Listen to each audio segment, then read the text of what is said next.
Hello everyone, welcome to Insight. This is Raz. Today I am going to talk about a famous sports personality. I tell his name, we'll check whether you are able to recognize. His name is Ghulam Mohammed Baksh. Didn't? Okay. His fans gave a fantasy name to him, that is Great Gama Pelwan. Still you didn't get right. You may have doubt. I said famous sports personality. Yes, the great Kung Fu legend Bruce Lee got inspired by this person. To one more surprising things about this guy, please watch my video till the end. Don't skip. Okay, I tell you that. Let's get into that.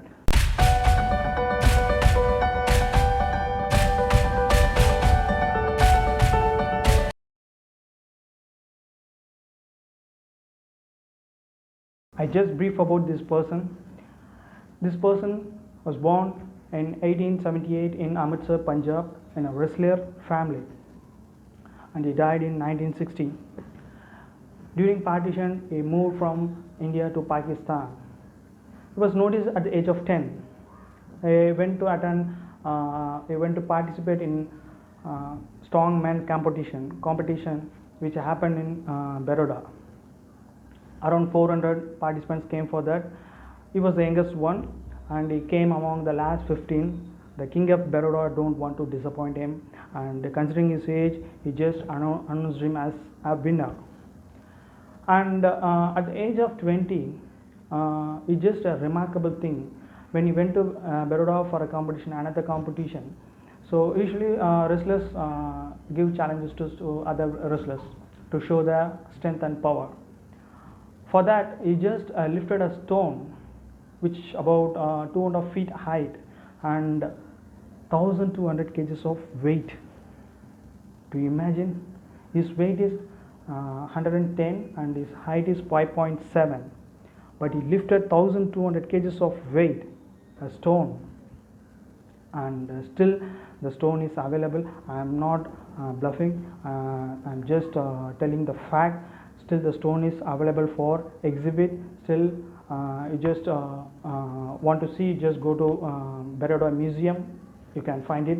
His name encrypted over the stone, and the museum authority once share the experience with that about the stone is they just want to shift the stone from one place to another place in the museum, but they took a help of 25 men, but the end result is it didn't move a single inch. Okay, so this is the thing I just want to share with you. And in the beginning of the video I told that the great Kung Fu legend got inspired by this person. Okay, what is that? What made him to inspire? So through a textbook, Bruce Lee got to know about this person training routine, because this person do 5000 squats on a daily basis and 3000 push-ups on a daily basis. So this training routine got inspired Bruce Lee. So after read this information, Bruce Lee tried to incorporate those training techniques on his training routine. So this person made a remarkable thing. I just want to tell him, and I just want to give respect to this person, the great Gama. And in my point of view, he is a real superhero, real Hulk, incredible Hulk. And thanks for watching this video. If you feel this is worth enough, you just share with your friends, and please subscribe the channel to get more new updates. Thanks for watching. I love you all. Good day.